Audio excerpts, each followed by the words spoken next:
Greetings, Mark Brown here.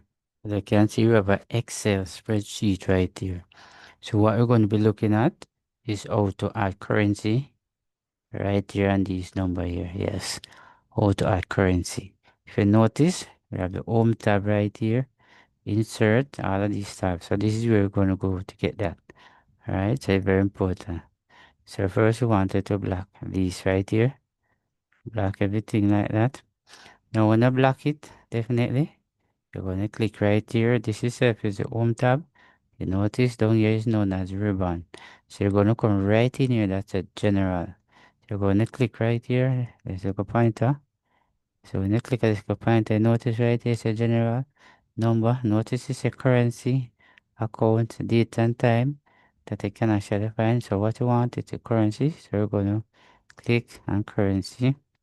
Now when you click on currency, if you notice right up here, notice our figure, your currency to it right here. So at least you can know exactly the amount, but before we couldn't know it.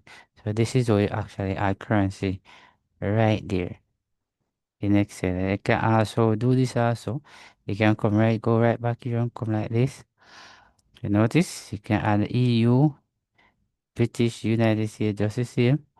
Right there, if I click on this, you notice I currency, but the currency are away from this 7 right here.